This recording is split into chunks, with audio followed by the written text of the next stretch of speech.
करायचं सुरू.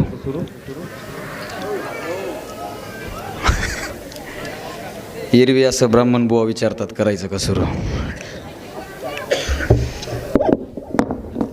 नमस्कार. या जगाला शांततेचा आणि अहिंसेचा पुरस्कार देणारे महाकरुणाकारी तथागत गौतम बुद्ध. मोको कहाँ ढूंढे रे बंदे मैं तो तेरे पास में, मोको कहाँ ढूंढे रे बंदे मैं तो तेरे पास में, ना मैं मंदिर ना मैं मस्जिद ना काबे कैलास में, सब सासों की सास में मैं तो तेरे पास में. या शब्दामध्ये भगवंताची खरी ओळख करून देणारे महात्मा कबीर. नाचू कीर्तनाचे रंगीत ज्ञानदीप लावू जगी या शब्दामध्ये महाराष्ट्राच्या मातीमध्ये ज्यांनी पहिलं कीर्तन केलं आणि महाराष्ट्राची कीर्तन परंपरा पंजाब प्रांतापर्यंत घेऊन गेले. म्हणून आजही पंजाबचा धर्मग्रंथ हातामध्ये घेतल्याच्या नंतर ज्यांची पदं तुम्हाला मला अभ्यासायला मिळतात ते भक्त शिरोमणी नामदेव महाराज. या वारकरी संप्रदायाच्या निमित्तानं ज्ञानेश्वरी, हरिपाठ, चांगदेव 65, अमृत अनुभव यासारखा ग्रंथ तुमच्या माझ्या हातामध्ये देणारे आपल्या पैठण तालुक्याचेच मूळचे आपेगाव या नगरीचे आळंदीचे स्वामी, आळंदीचे देव, आळंदीचे साधू, ज्यांनी दुरितांचे तिमिर जाओ विश्वस्व स्वधर्म सूर्य पाहो, जो जे वांछिल तोथे लाहो प्राणी जातं. हे जगातलं सगळ्यात मोठं मागणं, उदारमतवादी मागणं देवाकडे मागितलं ते ज्ञानेश्वर महाराज. या ज्ञानोबारायांच्या समाधीचा शोध घेऊन विनोदी शैलीतून ती लेकरं तेवढी गप्प बसतात का बघा. ज्यांनी या महाराष्ट्राच्या मातीत भारुडाच्या निमित्तानं समाज प्रबोधन केलं ते पैठण निवासी शांतीब्रह्म एकनाथ महाराज. वारकरी संप्रदायाचं भूषण, छत्रपती शिवाजी महाराजांचे गुरु जगद्गुरु तुकाराम महाराज. या महाराष्ट्राच्या मातीत आज आपण जयंती साजरी करतोय ते स्वामी विवेकानंद आणि ज्या राष्ट्रमाता राजमाता जिजाऊंच्या जन्मोत्सवासाठी आपण इथे एकत्रित आलेलो आहोत. ज्यांनी या महाराष्ट्राच्या मातीला 2-2 छत्रपती दिले त्या राष्ट्रमाता राजमाता जिजाऊ मासाहेब. हे पा गाडी आली की मनानं पुढे सरकावं लागते, त्याच्यासाठी आणखीन 2 खरंच सुरू. या महाराष्ट्राच्या मातीमध्ये ज्यांनी 2-2 छत्रपती घडवले ते राष्ट्रमाता राजमाता जिजाऊ मासाहेब, स्वराज्य संकल्पक शहाजीराजे भोसले आणि 33 कोटी देवांची हजारो मंदिर असतील. तुमच्या गावातलं हे देखणं मंदिर माझ्या समोर आहे. असे 33 कोटी देवांची 33 कोटी नाही हजारो मंदिर असतीलही, परंतु ज्या देवाचं एकही मंदिर नाही, परंतु 33 कोटी देव ज्या माझ्या देवामुळे मंदिरामध्ये सुरक्षित आहेत ते आपणा सर्वांचं दैवत छत्रपती शिवाजी महाराज यांना मानाचा मुजरा करतो. एथ वडील जे जे करती तया नाम धर्म ठेविते या शब्दाप्रमाणे या महाराष्ट्राच्या मातीत वडिलांचा राज्यकारभार ज्यांनी अव्याहतपणे टिकवला, ज्यांच्याकडे पाहिल्याच्या नंतर एक ओजस्वी आणि तेजस्वी व्यक्तिमत्व म्हणून मी प्रत्यक्षरित्या किंवा मी स्वतः वैयक्तिकरित्या ज्यांच्याकडे पाहतो, ज्यांनी वडिलांचा राज्यकारभार मोठा केला असे जगातले सर्वात धुरंधर योद्धे. आणि एवढंच नाही तर वयाच्या 14व्या वर्षी बुधभूषण नावाचा संस्कृत ग्रंथ ज्यांनी लिहिला. आणि जे प्रयत्नवादी असतात ते मर्द असतात, जे दैववादी असतात ते नामर्द असतात. या प्रकारच्या तरुणांच्या आयुष्यामधली एक ज्योत ज्यांनी निर्माण केली ते छात्रवीर संभाजी महाराज यांना मानाचा मुजरा करतो. मी बोलायला सुरुवात केली त्या वाक्यापासून जेव्हा मी छत्रपती शिवाजी महाराजांचं नाव घेतलं तेव्हा पहिल्यांदा टाळ्या पडल्या. छत्रपती शिवाजी महाराजांचं नाव घेतलं की आमच्या मुखातून जय निघतं, आमच्या हातातून आपसूक टाळी वाजते, आमच्या अंगावर रोमांच खडे होतात, आमच्या मनामध्ये प्रेरणा येते. पुढच्या महिन्यामध्ये तर महाराष्ट्राच्या मातीमध्ये छत्रपती शिवाजी महाराजांचा जन्मोत्सव घराघरामध्ये साजरा केला जाईल. परंतु या महाराष्ट्राच्या मातीत छत्रपती शिवाजी महाराजांच्या समाधीचा ज्यांनी शोध घेतला आणि महाराष्ट्रातली पहिली शिवजयंती तुमच्या माझ्यासाठी निर्माण केली, सुरू केली ते क्रांती महात्मा ज्योतिबा फुले यांच्या कार्याला विनम्र अभिवादन करतो.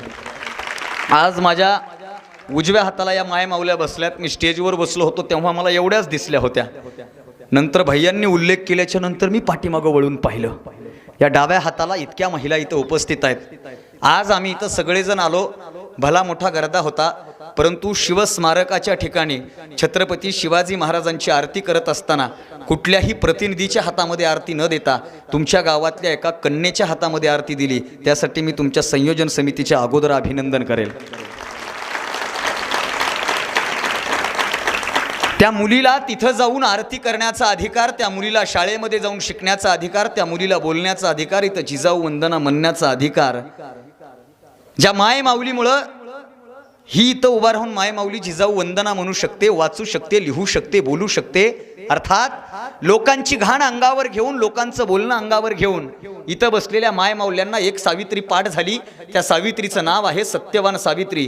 ज्या सत्यवान सावित्रीनं यमाच्या सदनातून स्वतःच्या पतीचे प्राण परत आणली, ही कथा आम्हाला माहिती आहे. परंतु स्वतःच्या पतीचा प्राण हा यमाच्या सदनात जाण्याच्या अगोदर त्याच्या खांद्याला खांदा लावून त्यानं सांगितलेली इच्छा पूर्ण करणारी क्रांतिज्योती सावित्रीमाई फुले हिचं स्मरण आणि हिची आठवण या निमित्तानं आज होणं हे माझ्यासाठी अत्यंत महत्त्वाचं आहे.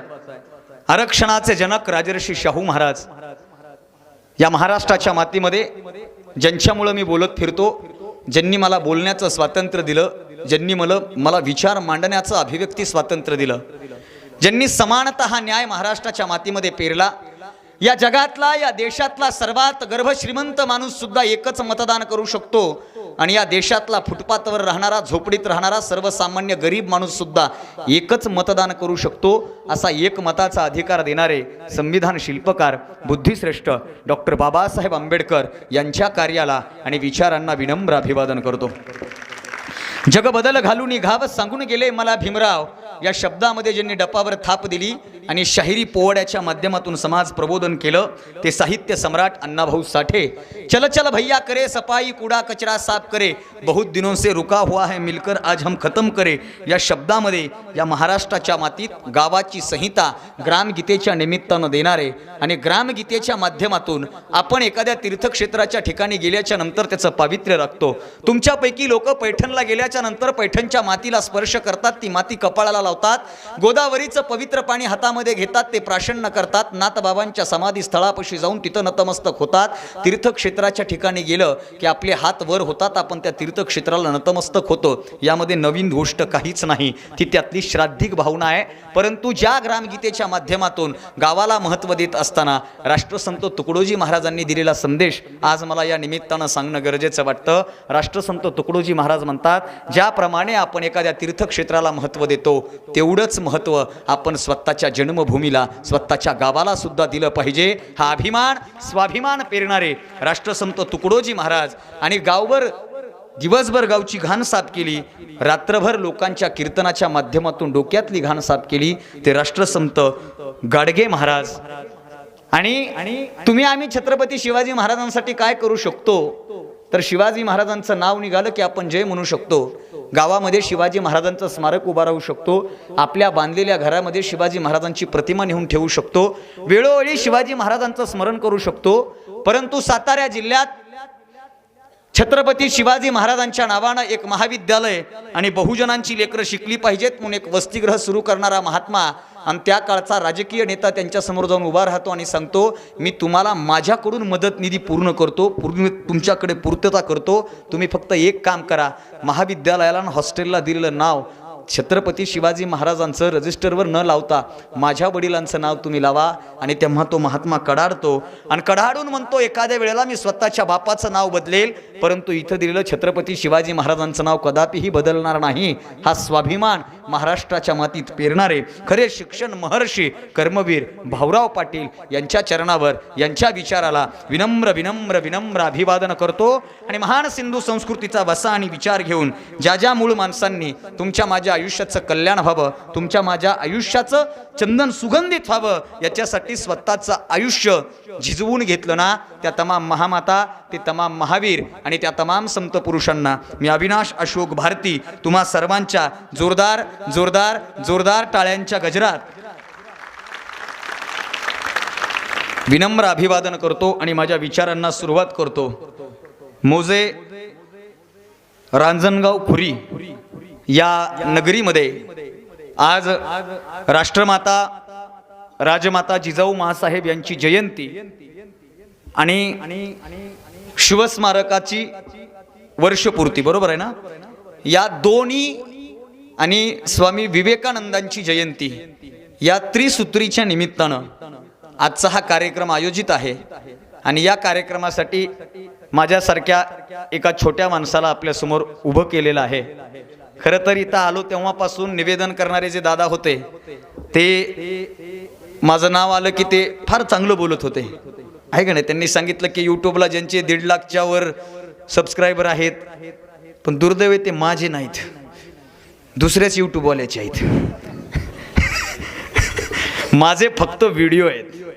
ते व्हिडिओ कोण टाकतं, कशामुळे टाकतं हे मला माहीत नाही. फक्त एक पावती आहे की आपण चांगलं बोलतो म्हणून कुणीतरी व्हिडिओ टाकतं, हा एक मनात आनंद आहे. आणि त्या आशयानं त्यांनी मला इथं आल्यापासून मी पाहतोय, त्यात माझे जुने कॉलेजचे मित्र मला भेटले. आम्ही इथं आल्यापासून प्रत्येकजण बोलत होतं, आणि साहेब आता थोडं मी मोकळं बोलतो. आपल्याबद्दल कुणी चांगलं बोलायलं की माणसाला गुदगुल्या होतात, माणसाला आनंद होतो. कारण काळ इतका भयानक आहे आजी की कोणीच कोणाबद्दल चांगलं बोलायला तयार, चांगलं बोलायला तयार आहेत का? आपल्या घरच्या शेजाऱ्याबद्दल चांगलं बोलतात का? नाही. बघा हे कोण, यांचं घर कुठं आहे ते.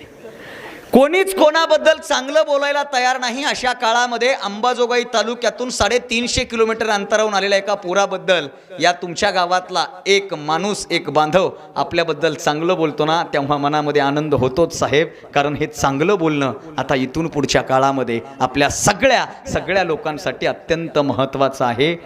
नाहीतर मी एकदा कार्यक्रमाला गेलो होतो, मी इथं आलो तेव्हाच आमच्या दादांनी सांगितलं, दादा तुम्ही ते सांगत असता. म्हणलं हो. आम्ही ते कार्यक्रमाला गेलो एकदा मी पुणे भागात, आणि दादा तिथल्या निवेदकाला माझ्याबद्दल जास्त माहीत नव्हतं. म्हणजे मी इष्टीनं गेलतो, निवेदक 4 व्हीलर गाडी करून आला होता. ते आलं, मग त्यांनी विचारलं पोरगं कुठलं आहे. नाही, आजचा कार्यक्रम थोडा अवघड आहे. तुम्ही म्हणाल कस काय? जगात ते लेकरं फक्त 2 व्यक्तींना गप होतात, घरातली आई आणि अंगणवाडी मधली बाई.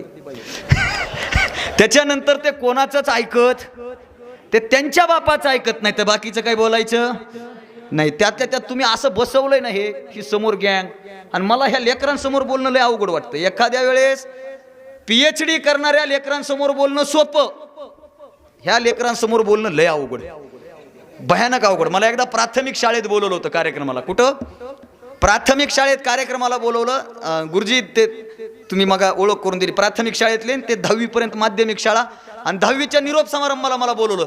आणि ते प्राचार्य म्हणले असं बोला की पोरं पेटून उठले पाहिजेत. म्हणलं निरोप समारंभाला?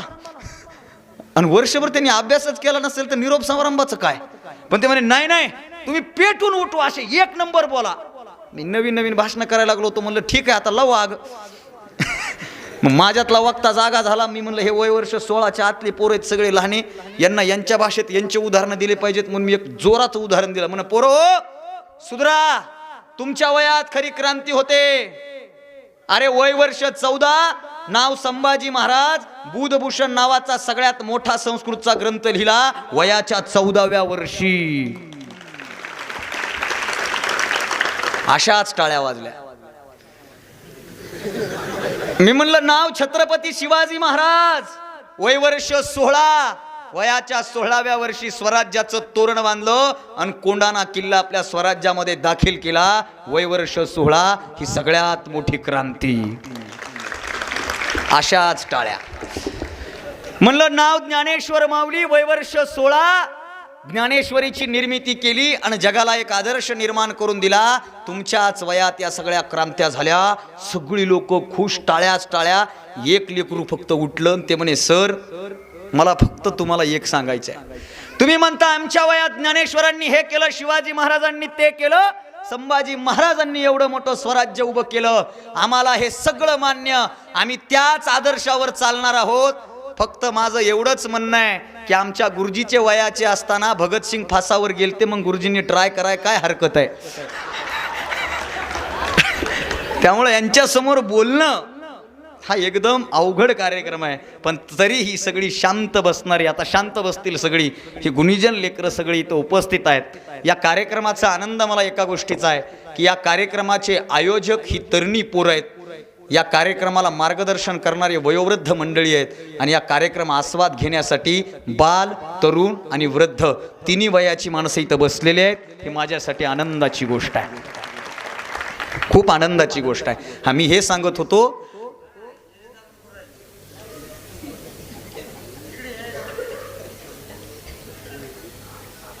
मी ते हां जाऊ द्या. मी कार्यक्रमाला घेतलो, तिथल्या निवेदकाला माझ्याबद्दल माहीत नाही. मग ते म्हणे कुठून आले? ते म्हणे मराठवाड्यातून. आता मराठवाडा म्हणजे दुष्काळी, आणि मराठवाड्यात किती मोठा दुष्काळ आहे हे माझ्याकडे बघून जरा लवकर कळतंय. मग ते म्हणे मराठवाडा म्हणजे दुष्काळी. त्यानं ओळखलं. मग त्या निवेदकांना सुरू केलं, वक्ते आलेले आहेत मराठवाड्यातल्या दुष्काळी भागातल्या काळ्या मातीचं काळं सोनं, काळ्या मातीची काळी बुलंद तोप. मला कळच नाही कौतुक चालू आहे का काय चालू आहे, कारण ते गेलं माझ्या रंगावर. मग तुमच्या घरी मी तोंड धुताना तुमच्या मुलालाच म्हणलो की मला थोडंसं पावडर दे, कारण तुझ्या इतका गोरा मी दिसत नाही. आता हे इकडून एक फोकस लावले, इकडून एक लावले, इकडून एक लावले, म्हणून मी दिसू राहिलो. नाहीतर आमचा कलर असा आहे की आम्ही जर हायवेला उभं राहिलो तर गाडीवाल्याला पुढे गेल्याच्या नंतर कळते मागं कोणतरी उभं होतं गाड्या.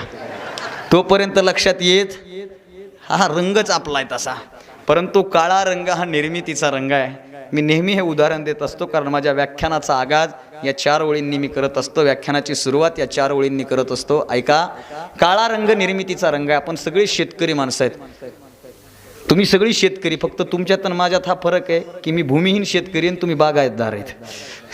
मी इकडे वळलो ना, तुम्ही म्हणताल भूमिहीन शेतकरी. हो, भूमिहीन शेतकरी असतो, कारण माझ्या नावानं इतभर जमीन नाही, पण माझ्या बापानं आयुष्यभर शेतीची मातीशी इमान राखलंय, म्हणून मी एका सालगडी शेतकऱ्याचं पोरग आहे. आता सगळ्या शेतकऱ्याच्या आयुष्यातला एक प्रश्न विचारतो. मी बोलता करणारा माणूस आहे. मला सांगा, हे आभाळ पांढरं असू द्या, हे आभाळ निळं असू द्या, पांढऱ्या आभाळाकडे बघून कोणाला आनंद होतो का? तुमच्या गावातलं एखादं पोरग जर पांढऱ्या शुभ्र आभाळाकडे बघून म्हणलं वाव व्हेरी ब्युटिफुल, तर समजायचं हे डोक्यावर पडले नाही, त्याचे 4 आणे हरवलेत. पांढऱ्या शुभ्र आभाळाकडे बघून कोणालाच आनंद होत नाही दादा, पण पांढऱ्या आभाळात काळे ढग दाटून आले की प्रत्येकाला आनंद होतो, कारण काळा रंग निर्मितीचा रंग आहे. काळा रंग निर्मितीचा रंग आहे. पांढऱ्या शुभ्र आभाळात काळे ढग दाटून आले की प्रत्येकाच्या ठिकाणी विश्वास बसतो की आता काळे ढग आले म्हणजे आता पाऊस येणार आणि माझ्या शेतकऱ्याचं रान हिरवगार होणार. हा आशावाद फक्त काळ्या रंगाच्या ठिकाणी आहे, दुसऱ्या रंगाच्या ठिकाणी नाही. हो, आम्हाला स्वाभिमान, आम्ही काळे आहोत, कारण आमचा विठ्ठल काळा आहे, आमचे बुद्ध काळे आहेत, आमची माती काळी आहे, म्हणून आम्ही काळे आहोत. आणि काळ्या रंगाबद्दल लोक चांगलं बोलतात, आहे का नाही? गावात एखादं काळं पोरग असू द्या, काळं पोरग, त्या पोराला बघून काय म्हणतात लोक? काय दिसते विठ्ठलावारी म्हणतात का नाही? गोऱ्या रंगाबद्दल गाणे, गोरे रंग पे न इतना गुमान कर, गोरा रंग तो दिन में ढल जाएगा. काळ्या रंगाबद्दल गाणे, हम काले हुए तो क्या हुआ. हा, काळ्या लोकांचा आवाज आहे हा. मी लांबलचं बोलणार नाही, तुमच्या माझ्या जवळचं बोलणार. काळा रंग निर्मितीचा रंग आहे. या व्याख्यानाचा आगाज भीमशाहीर लोककवी वामनदादा कर्डक यांच्या 4 ओळींनी या व्याख्यानाची सुरुवात करतो. वामनदादा कर्डक काळ्या रंगाबद्दल बोलत असताना लिहितात. वामनदादाच्या त्या 4 ओळी वामनदादा म्हणतात, काळ्या धरणी वरले काळे, काळ्या धरणी वरले काळे, काळाने विणलेले जाळे, करील काही काळे आता काळ्या करणी सवे, तुफानातले दिवे आम्ही हो, तुफानातले दिवे, तुफानातले दिवे आम्ही हो, तुफानातले दिवे. हल्ल्यावरती होती हल्ले, हल्ले होतात दादा. जे सत्याच्या बाजूने निघतात त्या प्रत्येकावर हल्ला होतो. जगद्गुरु तुकाराम महाराज सत्याची कास धरून निघाले, म्हणून जगद्गुरु तुकाराम महाराजांवर हल्ला झाला. सालो मोलोनी तुकोबांची अभंग चोरली, रामेश्वर भट्टांनी तुकोबांची गाथा इंद्राणीच्या डोहामध्ये बुडवली, आणि तुमच्याच पैठणच्या धर्मसभेमध्ये ज्ञानोबारायांच्या वडिलांना वाळीत टाकण्याचं काम सुद्धा करण्यात आलं. सत्याची कास धरून जे निघतात ना, त्यांच्यावर अशा प्रकारचे हल्ले होत राहतात. ते हल्ले तुकारामांवर झाले, दाभोळकरांवर झाला, पानसरेंवर झाला, कलबुर्गींवर झाला, गौरी लंकेशवर तो हल्ला झाला. हे हल्ले होतात, पण हल्ले झाले तरी डगमगत नाहीत का? हल्ल्यावरती होती हल्ले, अभंगामुची बाले किल्ले, असाचा मुचा ताठर माथा, कधी न खाली शिवे, तुफानातले दिवे आम्ही हो, तुफानातले दिवे, तुफानातले दिवे आम्ही हो, तुफानातले दिवे.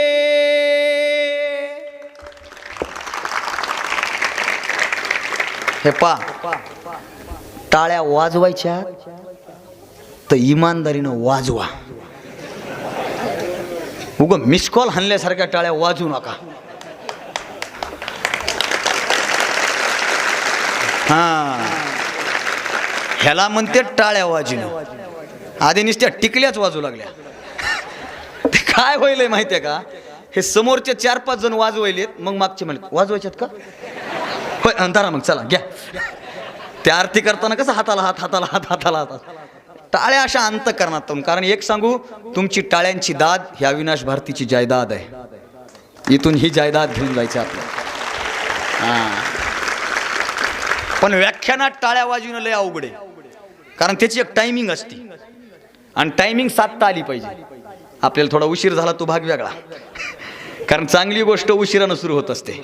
शेख इक्बाल मिन्ने नावाचे औरंगाबादचे शायर आहेत, त्यांनी फार सुंदर लिहिलंय की वेळ दिलेली पाळत जाणे सोपे नसते, वेळ दिलेली पाळत जाणे सोपे नसते. मी पाळतो बरं, बरोबर 6:45ला बिडकीनमध्ये मध्ये होतो मी, बरोबर आहे का नाही, बरोबर 6:45. वेळ दिलेली पाळत जाणे सोपे नसते, पंढरपूरला चालत जाणे सोपे नसते. या दोन्ही गोष्टी जशा अवघड आहेत, पण उशिरा का होईना चांगली गोष्ट थोडी उशिरानं सुरू होत असते. ऐका, टायमिंग साधता आली पाहिजे. व्याख्यानात टाळ्या वाजवायची टायमिंग कोणाला जमते, कोणाला जमते? ज्याला सकाळी पार्लेजीचं बिस्किट चहामध्ये बुडवून अंगावर न पडता खाता येतं. ही जगातली सगळ्यात मोठी टायमिंगची कला आहे. पार्लेजीचं बिस्किट कपामध्ये बुडवल्याच्या नंतर ते खाली न पडण्याच्या आधी तोंडात गेलं पाहिजे. नाहीतर बरेच जण बिस्किट बुडवतात, टीव्हीकडे बघतात, अर्ध कपात अर्ध अंगावर, अर्ध कपात अर्ध अंगावर. नंतर बायकोला म्हणते चमचा घेवर गाळ काढायचा आहे. तसं नाही झालं पाहिजे. ती जशी टायमिंग आहे ना तशी व्याख्यानात. आणि तुम्हाला सांगू, आज टाळ्या का वाजवायच्या, गार लागायले, थंडी वाजायली, इतकी थंडी वाजायली की विचारायची सोय नाही. म्हणजे यंदा पावसाळा बी जास्त, हिवाळा बी जास्त, उन्हाळा बी. याचं कारण काय सांगू, लॉकडाऊन. 2 वर्ष लॉकडाऊन होतं, लोक सगळे घरात होते, गाड्या सगळ्या घरात होत्या, म्हणून वायू प्रदूषण झालं नाही, ध्वनी प्रदूषण झालं नाही, निसर्गामधलं प्रदूषण कमी झालं, म्हणून निसर्गाचं प्रसन्नदायी वातावरण सुरू झालं. म्हणून पाऊसही जास्त, थंडीही जास्त, उन्हाळाही जास्त. मग होऊ द्यायचं का लॉकडाऊन? नाही, आता बस झालं आहे का नाही. कारण मी 3दा फोन केलाय, 3दा. होय, होणार आहे का कार्यक्रम, होणार आहे का, होणार आहे का? कारण या महिन्यातले 17 कॅन्सल झालेत. किती? 17. पण आज सकाळी एक केलंय, इथं एक केलंय, तरी सकाळी फोन केला, होय होणार आहे का. ते म्हणले तुम्ही काळजीच करू नका, दणक्यात होणार आहे. आणि तो झाला.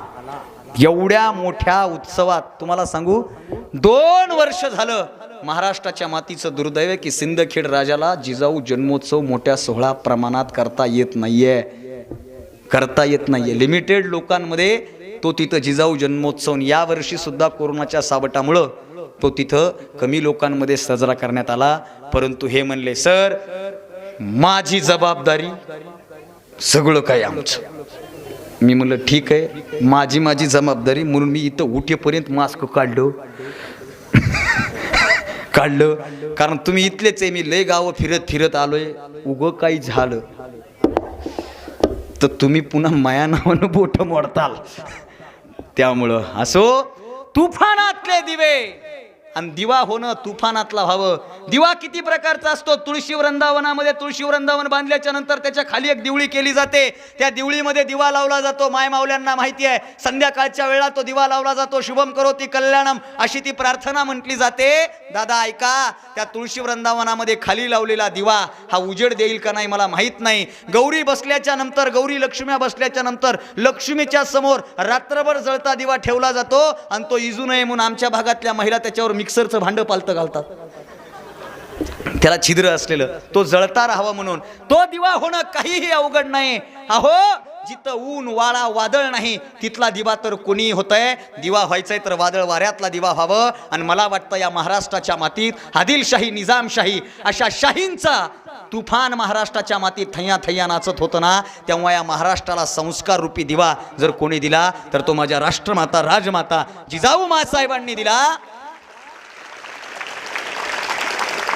आणि शिवाजी नावाचा दिवा त्या काळात माँसाहेब जिजाऊंनी लावला. म्हणून आज हा विचारांचा दिवा लावण्यासाठी हा पोरगा तुमच्या गावामध्ये उभा आहे. 2 जयंत्या आहेत. त्या जयंत्यामध्ये छत्रपती शिवाजी महाराजांना घडवणाऱ्या माँसाहेब जिजाऊंची जयंती आहे. आणि युवकांचे आदर्श, युवक कसा असावा याच्यावर परखडपणे भाष्य करणारे स्वामी विवेकानंद या दोहोंची जयंती आहे. 12 जानेवारी लखोजी जाधवांच्या पोटी म्हाळसाबाईंच्या पोटी सिंदखेड राजा नगरीमध्ये जिजाऊंचा जन्म झाला. ऐका, मी जिजाऊ चरित्रावर कमी बोलेल, पण जिजाऊ चरित्रातून आपल्याला नेमकं काय घ्यायचंय याच्यावर मी आज भाष्य करणार आहे. का? कारण आपल्यामध्ये छत्रपती शिवाजी महाराजांचा विचार, छत्रपती शिवाजी महाराजांचं चरित्र आपल्या कानात आलंय, कानातून आपल्या डोक्यात आलंय, डोक्यातून आपल्या मनात आलंय. आता इथून पुढच्या काळामध्ये, हो का, तुम्ही माझ्याकडे बघा, जाऊ द्या त्यांची काहीतरी इमर्जन्सी असेल, 1 नंबर 2 नंबर काही तर असेल, तुम्ही माझ्याकडे बघा. काय होतंय, मला थोडं डिस्टर्ब झालं की मग बोलायला जरा कसं तरी होते. मी तीत कुणी उठलं की सगळे तिकडे बघतात आणि उद्या मी गेल्यास म्हणतात कोण्या गावाचं होतं पाखरू. मला असं टेम्पो हुकला की नाही. बरं, मी बोलायला ते समजायले ना, मी माझ्या भाषेत बोलणारा पोरगा आहे. आणि त्यातल्या त्यात मला हा भाग परिचित आहे, कारण मी गेली 10 वर्ष झालं औरंगाबादलाच शिक्षणासाठी आहे. स्वामी विवेकानंद महाविद्यालय औरंगाबाद इथं मी माझं BA केलं, MA केलं, विद्यापीठामध्ये MPhil केलं आणि आता PhDला लागलाय नंबर. आज तेच बघितले, आता काय होतंय बघू पुढं. हा सगळा प्रवास औरंगाबादमध्ये झालाय. अंबाजोगाई तालुक्यातून आलेलो आहे. तुमच्यासमोर थोड्या वेळेत, माझ्याकडे जेवढा वेळ शिल्लक आहे, तुमचा वेळ संपत आला की तुम्ही मला फक्त खालून मिस कॉल मारा, नाही तर तुम्ही मला सांगा का बोलायचं. होय, बोलायचं ना, बाहेरून पाठिंबा बोलायचं ना. हा, दणक्यात एकदा जोरदार टाळ्या वाजवा. राष्ट्रमाता राजमाता जिजाऊ माँसाहेबांचा जन्मोत्सव साजरा करतोय. 2 प्रश्न असे पडतात की का जिजाऊ माँसाहेबांचा जन्मोत्सव करायचा.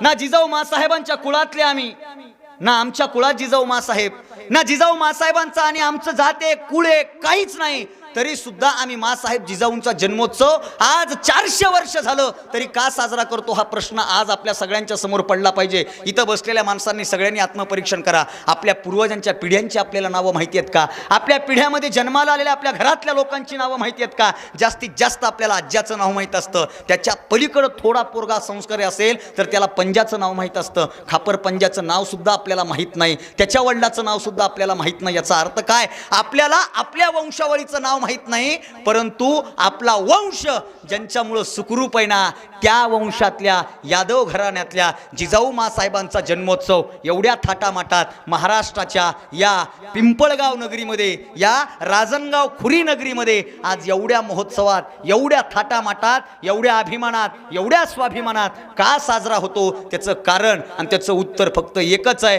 तुका म्हणे एका मरणची सरे, उत्तमची उरे कीर्ती मागे. तुकारामांनी लिहिलं आणि गुरु ठाकूरांनी लिहिलं, करून जावे बरेच काही दुनियेतून या जाताना, गहिवर यावा जगास साऱ्या निरोप शेवटी देताना, असे जगावे छाताडावर आव्हानांचे लावून अत्तर, नजर रोखुनी नजरेमध्ये आव्हानांना द्यावे उत्तर, आव्हानांना द्यावे उत्तर, आव्हानांना द्यावे उत्तर. का माँसाहेब जिजाऊंचं चरित्र फक्त छत्रपती शिवाजी महाराज घडवले इतकं जिजाऊंचं चरित्र नाही, संभाजी महाराज घडवले इतकं जिजाऊंचं चरित्र बिलकुल नाही. त्याच्या पलीकडे जिजाऊंनी ज्या बारक्या बारक्या गोष्टी आपल्यामध्ये पेरल्यात त्या गोष्टीवर मी भाष्य करत करत पुढे जाईल. मला आनंदाची गोष्ट अशी वाटली की या माय माऊल्या इकडे बसल्या, कारण यांना जो स्वाभिमानाचा अभिमानाचा अधिकार दिलाय ना, तो अधिकार माँसाहेब जिजाऊंनी दिलाय. बघा, मला काय बोलायचं आहे. आपल्या भारतीय संस्कृतीनं चूल आणि मूल नावाची संकल्पना राबवली होती. महिलांनी फक्त घरापुरतं राहिलं पाहिजे. आता तरी घरापुरतं म्हणतात. अगोदरचा काळ असा होता की महिलेनं फक्त चूल आणि मूल याच्या भोवतीच फिरलं पाहिजे, इतक्यापुरतंच स्वतःचं अस्तित्व खंडित केलं पाहिजे. पण ज्या महिलेला स्वतःच्या आयुष्यात काहीतरी करायचं आहे, तिनं घराच्या बाहेर पडायला हवं, घराच्या बाहेर पडून स्वतःचं अस्तित्व निर्माण करायला हवं. हा एक छोटा आणि छोटा संदेश माँसाहेब जिजाऊंनी स्वतःच्या जीवनचरित्रातून करून दिला. जिजाऊंच्या जीवनचरित्रातले फक्त 4 टप्पे सांगतो आणि पुढे जातो. माँसाहेब जिजाऊंचा जन्म, माँसाहेब जिजाऊंचं लग्न,